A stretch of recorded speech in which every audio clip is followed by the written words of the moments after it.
जीवित परमेश्वर का धन्यवाद हो प्रभु यीशु मसीह का। हम सभी मिलके प्रभु की हजूरी में आज का जीवित वचन पढ़ेंगे, सुनेंगे, सुनाएंगे। समय बहुत ही बुरा चल रहा है, लेकिन हम परमेश्वर का धन्यवाद करें कि हालात जैसे भी हों, वो अपने वायदे को पूरा करता है, अपने बच्चों को संभालता है। आज उसने हमें जीवन देके ये साबित किया कि वो महान है, वो हमसे प्यार करता है। और जीवित परमेश्वर का अनुग्रह है हमारे ऊपर कि हम यहाँ बैठ के उसके नाम की हमदो सना, उसके नाम की स्तुति करने जा रहे हैं। वचन का जो विषय है, आज का जो वचन है उसका विषय है विश्वास। सभी बोले क्या विषय? विश्वास। विश्वास। मान लीजिए कोई इंसान मर गया, बाइबल से हम लेते हैं, लाजर जो बीमार होकर मर गया, उसे मरे हुए कितने दिन हो चुके थे? 4 दिन हो गए। लेकिन प्रभु यीशु मसीह ने उसे जीवित कर दिया। और जब इस बात को हम सुनते हैं, जब इस बात को हम पढ़ते हैं, तो क्या होता है? परमेश्वर प्रभु यीशु मसीह के ऊपर हमारा विश्वास दृढ़ होता है। बोलो हालेलुया। क्या हुआ? प्रभु यीशु मसीह के ऊपर विश्वास आ जाता है। वो कार्य जो परमेश्वर करता है, उन कार्यों को देख के फिर हम क्या करते हैं? विश्वास करते हैं कि यीशु मसीह ने बड़े बड़े चमत्कार करे, यीशु मसीह ने बड़े बड़े चिन्ह चमत्कार करे, यीशु मसीह ने बहुत बड़े बड़े चमत्कार करे। बोलो हालेलुया, बोलो हालेलुया। मेरे अजीज बहनों भाइयों, विश्वास इंसान तभी करता है जब उसके जीवन में चमत्कार होता है। हमने बाइबल में सुना कि जिसने यीशु मसीह पे भरोसा रखा उसका उद्धार हो जाता है, उसे मुक्ति प्राप्त हो जाती है। और जो यीशु मसीह के पीछे चलता है, जिसने तौबा कर ली, बपतिस्मा ले लिया, पाकरू पा ली, वो निश्चय प्रभु यीशु मसीह जहां स्वर्ग में है उनके साथ ही रहे। ये विश्वास है हमारा। जब इंसान तौबा करता है ना, तो पहले उसके अंदर विश्वास ही झलकता है। वो विश्वास करता है, उसे पता चलता है। जब वो विश्वास करता है, उसे वचन के जरिए पता चलता है कि वो पापी है, तो फिर वो तौबा करता है। विश्वास सबसे जरूरी है जीवन में। अगर हम विश्वास ही नहीं है, विश्वास ही नहीं हमें, ना तो चर्च जाने का कोई फायदा है, ना ही प्रभु की हजूरी में संगति करने का फायदा। विश्वास हमारे अंदर होना चाहिए, विश्वासी हमें बनना है। बोलो हालेलुया। हम वचन के जरिए मैं आपसे बातचीत करता हूं प्रभु की हजूरी में। वचन देख के करेंगे विश्वास से क्या क्या हो सकता है। पहली बात, इफिसियों का खत उसका 2 अध्याय, इफिसियों का खत उसका 2 अध्याय, उसकी 8 आयत पढ़ दीजिए। पहले हिंदी में पढ़िए। क्योंकि विश्वास के द्वारा अनुग्रह, क्योंकि विश्वास के द्वारा अनुग्रह। अब देखिए, विश्वास किया किसके ऊपर? यीशु मसीह के ऊपर। यहां पौलुस ये बताता है, क्योंकि विश्वास के द्वारा अनुग्रह ही से तुम्हारा उद्धार हुआ है। अनुग्रह ही से तुम्हारा उद्धार है। हमने विश्वास करा, परमेश्वर की कृपा, उसका अनुग्रह, उसकी दया हम पे होगी, उसी कारण हमारा उद्धार हुआ है। मेरे अजीजों, अजीज बहन भाइयों, लोग इस जगत में अशांति में है। अगर किसी के पास दौलत है, वो भी अशांत है, जीवन में शांति नहीं है। और बहुत सारे हम रिलीजियस में देखते हैं, वो मरने के बाद वो उसकी कहते गति नहीं हुई, इसको मोक्ष नहीं मिला। लेकिन जो मसीही बहन भाई हैं, जब परमेश्वर का अनुग्रह उनके ऊपर हो जाता है, तो उनका उद्धार उसी समय हो जाता है। बोलो हालेलुया। क्योंकि विश्वास के द्वारा अनुग्रह ही से तुम्हारा उद्धार हुआ है। हमने विश्वास किया जीवित परमेश्वर पर, इसलिए उसका अनुग्रह हम पे हुआ, और उसे अनुग्रह के जरिए हमारा सभी का, तुम्हारा उद्धार हुआ है। हाँ जी। और यह तुम्हारी ओर से नहीं, वह परमेश्वर का दान है। ये आपकी तरफ से नहीं है, आपने विश्वास किया, ये आपकी तरफ से नहीं है। आपके अंदर जो परमेश्वर ने हृदय दिया, आत्मा दिया, उसके अंदर परमेश्वर की आत्मा प्रवेश करते हो और आप विश्वासी बन जाते हो। जब विश्वास के द्वारा तुम्हें अनुग्रह प्राप्त हुआ और उसी अनुग्रह के द्वारा तुम्हारा उद्धार हुआ, ये आपकी तरफ से नहीं हुआ। ये नहीं कि आप कह सकते मैंने यीशु मसीह में विश्वास किया इसलिए मेरा उद्धार हुआ, लेकिन ये उसका दिया हुआ दान है, बख्शिश है। उसने आपको एक गिफ्ट दिया है, एक आपको ऐसा दान दिया है जिसकी कोई भी कीमत नहीं है। उस वजह से आप विश्वासी बने। जरा पंजाबी में सुन लीजिए, बहुत अच्छा उसमें भी लिखा हुआ है। उसकी कृपा द्वारा विश्वास ने बचाए गए हो। हाँ, उसकी कृपा द्वारा विश्वास द्वारा बचाए गए हो। अपने सदका नहीं, सगो परमेश्वर की दान है। अपने द्वारा नहीं बल्कि परमेश्वर की सौगात है, ईमान है उसका। बोलो हालेलुया। अब मैं आपको ये बातें पढ़ने से पहले ये बताता हूं कि जब कोई विश्वास करता है तो उसके परिणाम क्या निकलते हैं।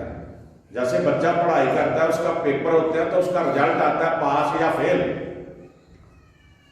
दो ही बातें होती है, या पास होता है या फेल। आप मसीहत में, मसीह के बीच में विश्वासी बन के बढ़ रहे हो और आपने विश्वास कर लिया यीशु मसीह के ऊपर, और आपने जब विश्वास किया तो उसका परिणाम क्या होगा, उसका नतीजा क्या होगा, आपके जीवन में क्या हो सकता है, आपके जीवन में क्या परमेश्वर करेगा, उसके परिणामों के बारे में हम जानेंगे कुछ आयतें देख के। पहली बात है, हम विश्वास द्वारा बचाए गए हैं। बोलो हालेलुया। विश्वास द्वारा क्या है, हम बचाए गए हैं। अगर विश्वास ना करते तो आपको स्वर्ग नसीब नहीं होना था। अगर विश्वास ना करते आप स्वर्ग के राज्य में नहीं जा सकते थे। आपने किसके ऊपर विश्वास किया?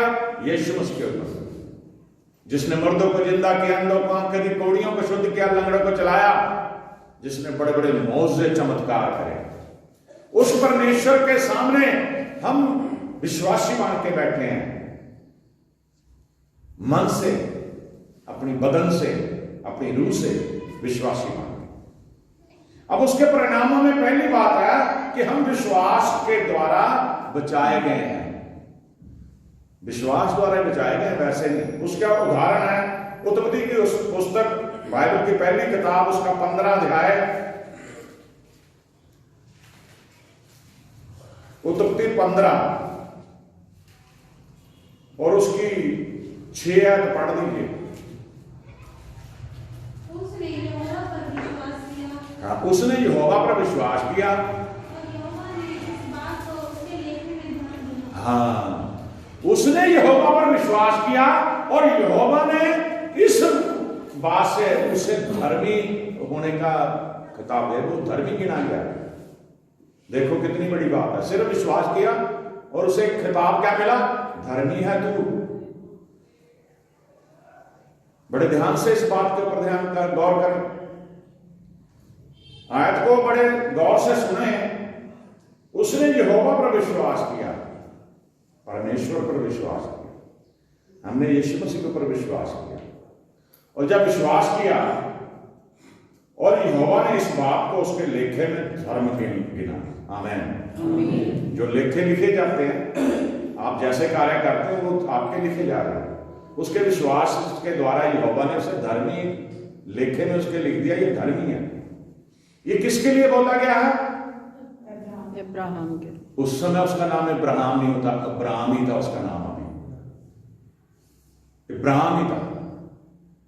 अगर जो नए बहन भाई हैं उन्हें समझ आने के लिए मैं चाहता हूं पढ़ाना 15 की पहली ऐसे पढ़ दीजिए कि उन्हें पता लगे कि कहां क्या लिखा गया। इन बातों के पश्चात यहोवा का यह वचन दर्शन में अब्राहम के पास पहुंचा। अब्राहम है, इब्राहिम नहीं है। अब्राहम के पास पहुंचा दर्शन द्वारा।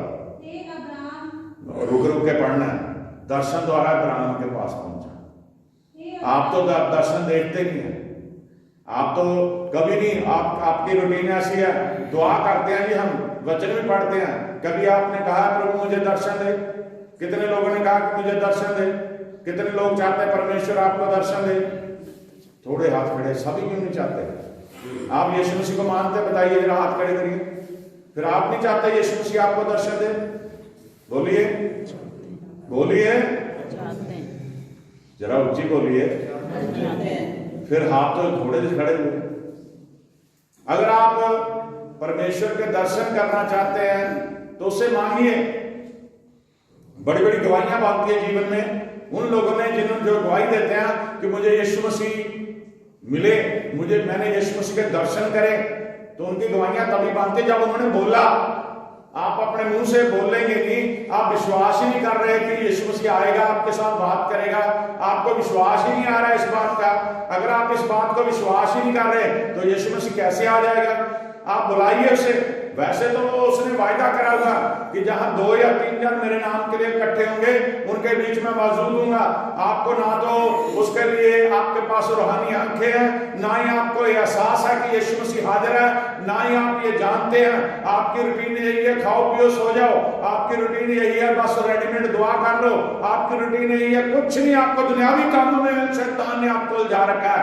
आप नहीं चाहते यीशु मसीह से आप बात करें, आप नहीं चाहते यीशु मसीह से आप उसके दर्शन करें। अब्राम था उसका नाम अभी, तो उसने क्या, यहोवा ने इन बातों के पता, यहोवा का यह वचन दर्शन में अब्राम के पास पहुंचा। हे अब्राम, मत डर, तेरी ढाल और तेरा अत्यंत बड़ा प्रतिफल मैं हूं। तेरी ढाल और तेरा अत्यंत बड़ा प्रतिफल। परमेश्वर कह रहा है मत डर। किसे कह रहा? अब्राम को। हाँ जी। अब्राम ने कहा, हे प्रभु यहोवा, मैं तो निर्वंश हूं। निर्वंश हूं, यानी कि उसका बुढ़ापे में आ गया था, उसका वंश नहीं था। कह रहा मैं तो निर्वंश हूं, बेलौता हूं। वो कह रहा परमेश्वर से, परमेश्वर से बात कर रहा है, उसका जवाब दे रहा अब्राम। हाँ जी। और मेरे घर का वारिस यह दमिश्कवासी एलीएजर होगा। कह रहा प्रभु मैं तो निर्वंश हूं, निर्वंश हूं, मेरे घर का वारिस या दमिश्कवासी एलीएजर होगा। अंत तू मुझे क्या देगा? अतः तुम मुझे क्या देगा? सवाल करता हूं परमेश्वर से। हाँ जी। और अब्राम ने कहा, मुझे तो तूने वंश नहीं दिया। अब्राम बोल रहा परमेश्वर, मुझे तो तूने वंश नहीं दिया। और क्या देखता हूँ कि मेरे घर में उत्पन्न हुआ एक जन मेरा वारिस होगा। और मैं क्या देखता हूँ, मेरे घर में उत्पन्न हुआ एक जन मेरा वारिस होगा। बड़े ध्यान से सुनना। हाँ जी। तब यहोवा का यह वचन उसके पास पहुंचा। तब यहोवा का यह वचन उसके पहुंचा, यह तेरा वारिस ना होगा। यह तेरा वारिस ना होगा। तेरा जो निज पुत्र होगा वही तेरा वारिस होगा। तेरा जो निज पुत्र होगा वही तेरा वारिस होगा। बोलो हालेलुया। आगे सुनिए।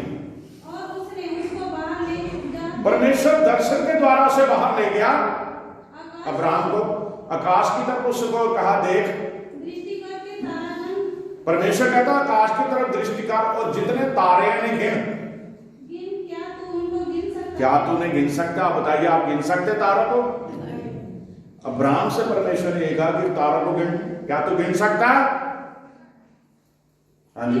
उसने उससे कहा, तेरा वंश ऐसा ही होगा। तेरा वंश ऐसा ही होगा। बोलो हालेलुया। कितना महान परमेश्वर है। एक दर्शन में उसने उसे कितना बड़ा गिफ्ट दे दिया कि देख इन तारों की तरफ देख ले, अगर तू इन तारों को गिन सकता बता। उसने कहा मैं नहीं गिन सकता। कह रहा तेरा वंश इतना होगा। वो तू कह रहा मैं निर्वंश हूं, मेरा कोई वंश वारिस नहीं है। परमेश्वर उसे बाहर ले गया। यानी कि दर्शन रात के समय हुआ, तड़के के समय हुआ। तारे रात को ही निकलते, सुबह नहीं निकलते, सुबह नहीं दिखाई देते। हालेलुया। सूरज की रोशनी में तारे दिखाई नहीं देते। रात थी या तड़का था, कोई पहर रात का था। परमेश्वर ने उसे एक ही बात बता दी, अगर तारों को तू गिन सकता गिन ले। कह रहा मैं गिन नहीं सकता। कह रहा तेरा वंश इतना होगा। बोलो हालेलुया। आगे 6वीं आयत। उसने यहोवा पर विश्वास किया। जब परमेश्वर ने कहा कि तू तारों को अगर गिन ले तेरा वंश ऐसा ही होगा, उसने इस बात पे, यहोवा की इस बात पे विश्वास किया। सबसे बड़ी बात है, यहां साफ लिखा है वचन ही आज का हमारा विश्वास के ऊपर है। उसने, यहोवा ने कह दिया, उसने विश्वास किया। आज बाइबल में करोड़ों वादे करे हुए परमेश्वर ने, हम विश्वास ही नहीं करते। हालेलुया। वचन में लिखा, तो अपने सारे रोगों को, चिंता को, परेशानियों को मुझ पे डाल दे, मुझे तुम्हारा ध्यान है। हमें विश्वास ही नहीं, हमें रोग होता है, हम तड़पने लग जाते हैं, रोने लग जाते हैं, परिवार वालों को डरा देते हैं, मरने लगा मैं, ले जाओ मुझे कहीं, दौड़े भागे फिरते हैं। उस समय नहीं याद होता परमेश्वर ने तो वादा करा, मैं तेरे रोगों को अपने ऊपर ले लूं, तो परमेश्वर को दे दो, प्रभु मेरे रोग को ले ले, ठीक कर मुझे। परेशानियों में बड़े फिक्रमंद होते हैं, पड़ोसियों से सलाहें करते हैं, रिश्तेदारों से सलाहें करते हैं, परेशान हूं मैं बहुत। परमेश्वर नहीं है आपसे बात करने के लिए, विश्वास कहां गया आपका? प्रभु यीशु मसीह से बात कीजिए, मैं परेशान हूं। अपने सारे रोगों को, चिंताओं को, परेशानियों को मेरे ऊपर डाल दे, मुझे तुम्हारा ध्यान है। हालेलुया। हर परेशानी में परमेश्वर निकाल देता है। पौलुस तो यहां तक कहता है कि जब मैं निर्बलताओं में, जब मैं कमजोर होता हूं तभी मैं बलवान होता हूं, क्योंकि उस समय मुझे पता होता है कि मेरी परेशानियों का हल सिर्फ परमेश्वर के पास है, किसी के पास नहीं, और मैं दिन रात दुआ में रहता हूं। बोलो हालेलुया। हम क्या करते हैं? दुनियावी बातों के पीछे भागते हैं, दुनियावी लोगों की मिन्नतें करते हैं, दुनियावी कामों के लिए दौड़े भागे फिरते हैं, परमेश्वर के ऊपर विश्वास नहीं करते। विश्वास हमें यीशु मसीह के ऊपर करना है। रोमियो का खात उसका 5 अध्याय, रोमियो 5 अध्याय उसकी पहली आयत पढ़ी। अतः जब हम विश्वास से धर्मी ठहरे। अब यहां पे पौलुस ये कहता है रोमियो की कलीसिया को कि अगर हम विश्वास द्वारा धर्मी ठहरे, आपने विश्वास किया।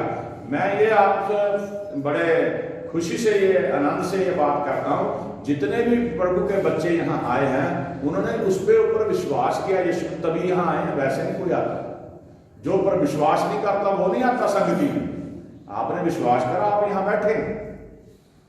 तो पौलुस ये कहता है, अतः जब हम विश्वास से धर्मी ठहरे तो अपने प्रभु यीशु मसीह के द्वारा परमेश्वर के साथ मेल रखें। हाँ, अगर विश्वास द्वारा धर्मी ठहरे तो अपने परमेश्वर प्रभु यीशु मसीह के द्वारा धर्मी भी बने, धर्मी भी ठहरे, परमेश्वर के साथ मेल रखें। मेल यीशु मसीह के जरिए हम किससे मेल रखें? परमेश्वर से। अतः जब हम विश्वास से धर्मी ठहरे तो अपने प्रभु यीशु मसीह के द्वारा परमेश्वर के साथ मेल रखें। अपने प्रभु यीशु मसीह के द्वारा परमेश्वर से मेल रखें। परमेश्वर ने जगत से मोहब्बत करी और उसने अपना इकलौता पुत्र जिसे यीशु मसीह के नाम से उसने जगत में भेजा, और साथ में यह कहा कि जो भी इस पर विश्वास करेगा वो मरेगा नहीं बल्कि हमेशा की जिंदगी पाएगा। आमीन। हलाक ना होगा बल्कि हमेशा की जीवन पाएगा। आपने विश्वास करना यीशु मसीह के ऊपर। तो जब आप यीशु मसीह के ऊपर विश्वास करते हैं, आपका मेल, जो आपका मेल है वो परमेश्वर से हो जाता है। आपके लिए प्रभु यीशु मसीह बचौला बन के खड़े हैं, एक मध्यस्थ बन के खड़े हैं परमेश्वर के सामने। अगर आप कोई पाप करते हो, गलती करते हो, तो यीशु मसीह परमेश्वर से कहता है मेरे ने माफ कर दे, मेरे बेटा है, मेरी बेटी है, इन्हें माफ कर दे। लेकिन ये बार बार आपको मौके नहीं मिलेंगे। ये नहीं कि यीशु मसीह माफ करने वाला है तो हम पाप करते रहे, बार बार मौके नहीं मिलेंगे। जब आप जाने में, अनजाने में, या मान लो आपको पता ही नहीं, आप गलती कर रहे हो, गुनाह कर रहे हो, तो उसका तो माफी है। लेकिन जब आपको पता चल गया कि पाप करना गलत है, अगर फिर भी आप पाप करते हो तो फिर उसकी सजा नरकी है, फिर भी उसकी सजा माफी नहीं है। सवाल यह है विश्वास। विश्वास से हम धर्मी बने हैं, विश्वास से हम प्रभु के विश्वासी बच्चे बने हैं। इसलिए विश्वास के ऊपर कायम रखें। गलतियों का खातर उसका 3 अध्याय, गलतियों 3 उसकी 26 आयत पढ़ लो। क्योंकि तुम सब उस विश्वास के द्वारा जो मसीह यीशु पर है संतान हो। हाँ, बड़े ध्यान से इस बात को सुनिए। आप किसकी संतान है? परमेश्वर। लेकिन विश्वास द्वारा, क्योंकि तुम सब, यहां एक मेरे लिए नहीं लिखा, आपके लिए नहीं लिखा, सभी के लिए लिखा, दुनिया में जितने भी लोग हैं, क्योंकि तुम सब उस विश्वास के द्वारा जो मसीह यीशु पर है। हमारा, हमने हाथ खड़े करे, हमने कहा कि हम विश्वास किसके ऊपर करते हैं? प्रभु यीशु मसीह के ऊपर। क्योंकि तुम सब उस विश्वास के द्वारा जो मसीह यीशु पर है परमेश्वर की संतान हो। आमीन। हमारा पिता यीशु मसीह है। यीशु मसीह परमेश्वर का इकलौता पुत्र है। उस पहलौठे की वजह से जब हम उसके बेटे बेटियां बन गए तो ऑटोमेटिकली परमेश्वर की संतान होने का अधिकार हमने पा लिया। बोलो हालेलुया। हम परमेश्वर के बच्चे हैं, दुनिया से अलग हैं हम। इसलिए वचन में हम पढ़ते हैं, कई बार आपको पढ़ाया, तुम संसार की ना संसार की वस्तुओं से प्रेम रखो, संसार के जैसे नहीं हमने बढ़ना। ये नहीं कि अगर संसार में लोग बुरा कर रहे हैं तो बड़े अच्छे भले आपको दिख रहे हैं तो हम सोचे हम भी ऐसे करें, तो उनको देख कुछ नहीं होता। परमेश्वर को जब आपने अपना मुक्तिदाता उद्धारकर्ता मान लिया यीशु मसीह को, तो फिर पाप की तरफ नहीं बल्कि विश्वास के द्वारा हमने धर्मी बन के उस परमेश्वर के संतान बन जाना। बोलो हालेलुया। पहली बात मैंने आपको सिखाई, विश्वास के परिणाम क्या निकलते हैं। पहली चीज कि हम विश्वास द्वारा बचाए गए हैं। दूसरी है हम विश्वास के द्वारा पवित्र किए गए हैं। पहले बचाए गए, फिर क्या है? पाक कर दिए गए, पवित्र कर दिए गए। जैसे हम अपने कपड़ों को जब गंदे हो जाते हैं, कपड़े उतार के उन्हें धो देते हैं। सभी धोते हैं ना अपने कपड़ों को, कोई एक दिन के बाद, कोई 2 दिन के बाद धोता जरूर है। हम अपने कपड़ों को बदल देते हैं क्योंकि वो गंदे हो गए। जब आप पाप भरे जीवन से निकल के यीशु मसीह के ऊपर विश्वास करके उसमें आ गए तो आपका जीवन नया बन गया। फिर आपको वो पवित्र कर देता है, आपके जिस्म को पवित्र कर देता है, आपकी आत्मा को पवित्र कर देता है, आपकी रूह को वो पवित्र कर देता है, आपकी सोच को पवित्र कर देता है, आपको कामिल बना देता है, बिल्कुल पवित्र के इंसान बना देता है। बोलो हालेलुया। वचन में हम देखेंगे जब हम विश्वास के द्वारा पवित्र किए गए, प्रेरितों के काम उसका 26 अध्याय है।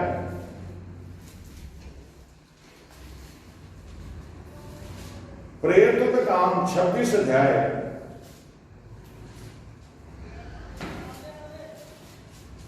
उसकी 18 पढ़ो, 26 की 18। कि तू उनकी आंखें खोल कि वे अंधकार से ज्योति की ओर, हाँ, और शैतान के अधिकार से परमेश्वर की ओर फिरें। कि तू उनकी आंखें खोले कि वे अंधकार से ज्योति की ओर और शैतान के अधिकार से परमेश्वर की ओर फिरें। कि पापों की क्षमा और उन लोगों के साथ, कि पापों की क्षमा और उन लोगों के साथ जो मुझ पर विश्वास करने से पवित्र किए गए हैं, मुझ पर विश्वास करने से पवित्र किए गए हैं, मीरास पाएं। मीरास पाएं। बोलो हालेलुया। मैं चाहता हूं इस आयत को हम एक्सप्लेन करें। जो बहन भाई नए आए हैं, जो संगति में नए आए हैं, वो इस बात को सुन ले क्यों लिखा परमेश्वर ने। उसे हम पढ़ेंगे 12 से पढ़ें ताकि परमेश्वर के वचन को क्यों लिखा गया, पौलुस ने, प्रभु के दास ने क्यों ये यहाँ पे लिखा, सुनिए। इसी धुन में जब मैं प्रधान याजकों से अधिकार और आज्ञा पत्र लेकर दमिश्क को जा रहा था। अब पौलुस ये बयान कर रहा है कि मैं प्रधान याजकों से, प्रधान याजक थे, उनसे एक अधिकार पत्र लेके दमिश्क को जा रहा था। क्या करने जा रहा था? जो विश्वासियों उनको सताने के लिए, जो विश्वासियों ने मारने के लिए, जो विश्वासियों ने रोकने के लिए कि परमेश्वर का नाम ना ले, जा रहा था। तुम ही राजा मार्ग में दोपहर, वो राजा का सुनाना स्टोरी। तो हे राजा मार्ग में दोपहर के समय मैंने आकाश से सूर्य के तेज से, वो राजा गप्पा को बता रहा है कि जब मैं ये लोगों को सताने के लिए जा रहा था, दोपहर थी, दोपहर के समय मार्ग में दोपहर के समय मैंने आकाश से सूर्य के तेज से भी बढ़कर एक ज्योति पाई। सूरज की रोशनी से बढ़ के, दिन में सूरज की रोशनी तीखी होती है, कह रहा मैंने उससे भी तीखी रोशनी पाई। अपने और अपने साथ चलने वालों के चारों ओर चमकती हुई देखी। अपने ते अपने साथ चलने वाले चारों को चमकती हुई देखी ज्योति को। हाँ जी। जब हम सब भूमि पर गिर पड़े, जब कह रहा इतनी ज्योति चमके हम भूमि पर गिर पड़े, तो मैंने इब्रानी भाषा में, तो फिर मैंने कह रहा उस रोशनी के बाद इब्रानी भाषा में मुझसे ये कहते हुए एक शब्द सुना। मुझसे ये कहते एक शब्द सुना, हे शाऊल, हे शाऊल, हे शाऊल, हे शाऊल, तू मुझे क्यों सताता तू है? मुझे क्यों सताता है? बोलो हालेलुया। हाँ जी। पैने पर लात मारना तेरे लिए कठिन है। पहने पे लात मारनी तेरे लिए कठिन है। हालेलुया। मैंने कहा, हे प्रभु तू कौन है? कर प्रभु तू कौन है? प्रभु ने कहा, मैं यीशु हूँ। उसने कहा मैं यीशु हूँ। अगर आपको कोई सताता है तो सुन लो, यहाँ पे गवाह है, पौलुस खुद गवाह है, जो शाऊल से पौलुस बना। कह रहा मैं विश्वासियों को मारने के लिए जा रहा था राजा, लेकिन ऐसी रोशनी चमकी, मेरे जितने साथी थे उनके तरफ मेरे जमीन पर हम गिर गए। इब्रानी भाषा में हमसे बोला गया पैनी पे पैर क्यों रख रहा है तू? क्यों परमेश्वर के बंदों को सता रहा होगा? कौन है तू? कह रहा मैं यीशु हूं। हालेलुया। मेरा यीशु आज भी जिंदा है। अगर आपको कोई सताता है, आपके ऊपर कोई जादू टूने करता है, आपको कोई परेशान करता है, आपको कोई मारने की युक्तियां करता है, तो यीशु पहले खड़ा उसके आगे वो कहेगा कि मेरे बेटे बेटी को क्यों तू मारना चाहता है, क्यों सताता है? बोलो हालेलुया। हाँ जी। जिसे तू सताता है, परंतु तू उठ, अपने पांव पर खड़ा हो। यीशु मसीह ने उसे क्या कहा? मुझे क्या कहा प्रभु ने? उठ, अपने पांव पे खड़ा हो जा, क्योंकि मैंने तुझे इसलिए दर्शन दिया है। प्रभु कह रहा मैंने इसलिए तुझे दर्शन दिया, स्पेशल तुझे दर्शन दिया इसलिए कि तुझे उन बातों का भी सेवक और गवाह ठहराऊं। उन बातों का भी मैं तुझे सेवक और गवाह ठहराऊं जो तूने देखी है। जो तूने देखी। उसने देख लिया था चमत्कार। हाँ जी। और उनका भी जिसके लिए मैं तुझे दर्शन दूंगा। उनका भी जिनके लिए अब आगे को मैं तुम्हें दर्शन दूंगा। जिसे परमेश्वर ले पकड़ लेता तो छोड़ता नहीं है। हाँ जी। और मैं तुझे तेरे लोगों से और अन्य जातियों से बचाता रहूंगा। परमेश्वर कहता मैं तुझे तेरे लोगों से और अन्य जातियों से बचाता रहूंगा। वो उन लोगों के साथ मिलकर विश्वासियों पर काम करता था। परमेश्वर कहता जब तुम मेरा काम करेगा, अगर वो लोग तुझे काम करेंगे, मैं तुम्हें उनसे बचाता रहूंगा और अन्य जातियों से भी बचाता हूं जो परमेश्वर को नहीं मानते। हाँ जी।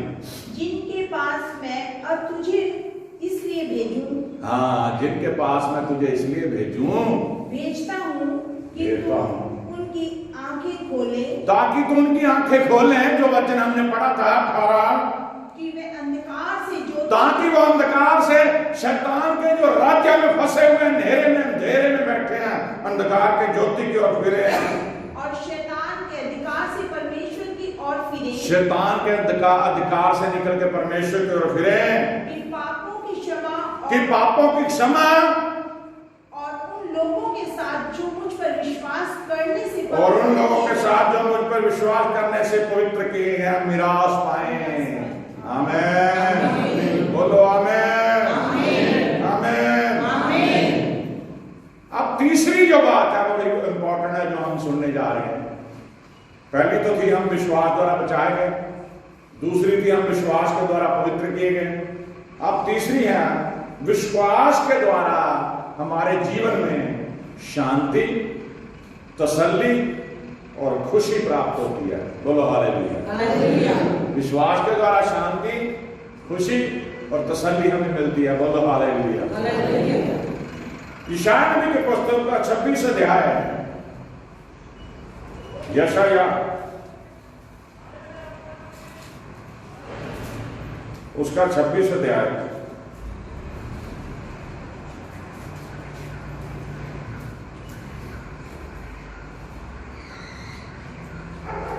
26 की 3 पढ़ो। जिसका मन मुझ में धीरज धरे हुए है, जिसका मन तुझ में धीरज धरे हुए है, उसकी तू पूर्ण शांति के साथ रक्षा करता है। उसकी तो पूर्ण शांति का रक्षा है। जिसका मन धीरज से परमेश्वर धरा हुआ है, उसकी वो पूर्ण शांति से रक्षा करता है, शांति देता है, रक्षा भी करता है। क्योंकि वह तुझ पर भरोसा रखता है। क्योंकि वह तुझ पर भरोसा रखता है। आमीन। विश्वास रखता है तो उसको शांति भी देता परमेश्वर, उसकी रक्षा भी करता है। बोलो हालेलुया, बोलो हालेलुया। फिलिपियों का खत 4 अध्याय 4 की 6 पढ़ दो। 6 किसी भी बात की चिंता मत करो। अब यहां पे प्रभु का दास पौलुस ये कहता है, मेरे अजीजों, मेरे बच्चों, बेटे बेटियों, बहनों भाइयों, किसी भी बात की चिंता मत करो, परंतु हर एक बात में तुम्हारे निवेदन, परंतु हर एक बात में तुम्हारे निवेदन, प्रार्थना और विनती के द्वारा धन्यवाद के साथ परमेश्वर के सम्मुख उपस्थित किए जाए। आमीन। खुशी तभी मिलेगी, शांति तभी मिलेगी, जीवन में खुशहाली तभी होगी अगर आप निवेदन, विनती, प्रार्थना उस परमेश्वर के सम्मुख रखोगे। परमेश्वर आपके दिलों को जानता है मेरे अजीजों। परमेश्वर ये देखता कि आपके हृदय में क्या सोचे, आपकी चाल है। आप दुनिया में आप आके बहुत सारे प्लान बनाते हो, आप रोज नए नए प्लान सोचते हो, लेकिन परमेश्वर देखता है, परमेश्वर की निगाह आपके ऊपर, परमेश्वर जानता है कि उन प्लानों को, आपके उन इच्छाओं को किस तरह से पूरा करना है। जो इच्छाएं हमारे लिए भली हैं, जो कुछ परमेश्वर को लगता है कि मेरे बेटे या बेटी को जरूरत बहुत जरूरी है, उसे वो तुरंत पूरा करता है। और कुछ बातें ऐसी होती हैं जो उन्हें पूरा होने में समय लगता है, और जो विश्वासी होते हैं वो कभी भी घबराते नहीं, चाहे समय कैसा भी लगे। भजन साहित्य 112 जब उनको पढ़ना, उसमें लास्ट में लिखा है कि वो किसी बुरे समाचार से नहीं घबराता जो विश्वासी होता है। Hallelujah, hallelujah, hallelujah.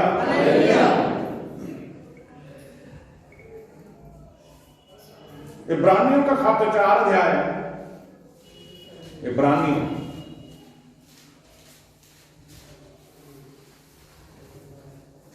4 अध्याय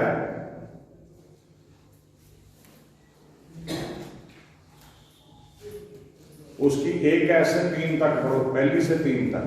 इसलिए जबकि उसके विश्राम में प्रवेश करने की प्रतिज्ञा, इसलिए जबकि उसके विश्राम में प्रवेश करने की प्रतिज्ञा अब तक है। यहां मैं आपको समझाता हूं। विश्राम 6 दिन परमेश्वर ने कार्य किया, 7वें दिन उसने क्या किया? विश्राम किया। जानते आप सभी? 7वें दिन विश्राम किया। और हमें सभी को जो विश्वासी हैं उसने आज्ञा दी कि 7वें दिन आप विश्राम को पूरा करो। आके ये नहीं घर में रजाई लेके सो जाओ, बल्कि उसके साथ परमेश्वर के साथ संगति करो। बड़े ध्यान से सुनना है, बहुत गहरा वचन है। इसलिए जबकि उसके विश्राम में प्रवेश करने की प्रतिज्ञा अब तक है, परमेश्वर के विश्राम में प्रवेश करने की प्रतिज्ञा अब तक है, तो हमें डरना चाहिए। ऐसा ना हो कि तुम में से कोई जन उससे वंचित रह जाए। क्योंकि हमें उन्हीं की तरह सुसमाचार सुनाया गया है। पर सुने हुए वचनों से उन्हें कुछ लाभ न हुआ। कुछ लाभ नहीं है। जो परमेश्वर के विश्वास ही नहीं रखते, परमेश्वर को मानते नहीं, वचन सुनने का उन्हें कोई लाभ ही नहीं होता। क्योंकि सुनने वालों के मन में विश्वास के साथ नहीं बैठा। सुनने वालों के मन में विश्वास के साथ नहीं बैठा। आप वचन सुन रहे हो, अभी मैं बोल रहा हूं, मुझे परमेश्वर ने चुना हुआ है, परमेश्वर मेरे अंदर पवित्र आत्मा के फ्लो से बोल रहा है, परमेश्वर आपसे बोल रहा है वचन। अगर आप विश्वास ही नहीं कर रहे, बैठे ऐसे विश्वास ही नहीं, आपको क्या फायदा? वो आपके हृदय में नहीं बैठेगा वचन। अगर आप विश्वास ही नहीं करते, आपके दिल में ये वचन रहेगा ही नहीं। पर तुमने सुने हुए वचन से उन्हें कुछ लाभ ना हुआ, क्योंकि सुनने वालों के मन में विश्वास के साथ नहीं बैठा। बोलो आमीन। आमीन। हाँ जी। परंतु हम जिन्होंने विश्वास किया है उस विश्राम में प्रवेश करते हैं। बोलो हालेलुया। जैसा उसने कहा, मैंने अपने क्रोध में शपथ खाई कि वह मेरे विश्राम में प्रवेश करने ना पाएंगे। यद्यपि जगत की उत्पत्ति के समय से उसके काम पूरे हो चुके थे। आमीन। जिस पे अनुग्रह करना चाहे उसी पे वो अनुग्रह करता है, जिस पे दया करनी चाहे उसी पे दया करता है। लेकिन मेरे अजीजों, अगर आप विश्वास ही नहीं रखते, वचन आपके अंदर बैठेगा ही नहीं। सबसे जरूरी है विश्वास करना, ताकि वो वचन आपके हृदय में भरा रहे, ताकि वो वचन आपके हृदय में कार्य करे, वो वचन आपका जीवन बदल दे। सबसे जरूरी है कि वो वचन आपका जीवन बदल दे। अब बहुत ही अच्छा वचन और बहुत ही इस आज के दिन के लिए मैंने सुबह से इसे पता नहीं कैसे मेरे हृदय में भरा हुआ है। मैं चाहता हूं इसे सुनेंगे। आप देखिए, पहला पत्रस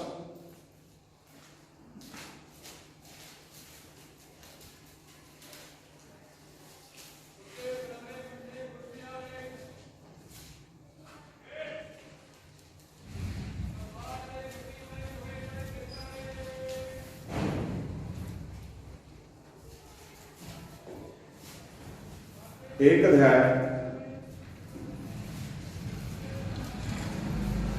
उसकी 5 आयत पढ़ो। जिनकी रक्षा परमेश्वर की समर्थ से विश्वास के द्वारा, जिनकी रक्षा, बड़े ध्यान से सुनना, परमेश्वर की सामर्थ से विश्वास के द्वारा उस उद्धार के लिए जो आने वाले समय में प्रकट होने वाली है, की जाती है। बोलो हालेलुया। बोलो हालेलुया। बोलो हालेलुया। चौथा जो बात है हम सुनेंगे, विश्वास के द्वारा हम परमेश्वर के लिए महान कार्य कर सकते हैं, परमेश्वर के लिए काम कर सकते हैं। परमेश्वर ने हमारे लिए अपने पुत्र को भेजा और यीशु मसीह ने हमारे विश्वासी हमें बनाने के लिए बहुत सारे कार्य किए, बहुत सारा काम किया। और जब हम विश्वासी बन जाते हैं तो हम भी उस विश्वास के द्वारा परमेश्वर के लिए बहुत सारे कार्य करते हैं। बोलो हालेलुया। बोलो हालेलुया। इब्रानियों का खत जो मैं आज आपको स्पेशल पढ़ाने जा रहा हूं, 11 अध्याय देखिए, विश्वास के द्वारा क्या कुछ हो सकता है। इब्रानियों 11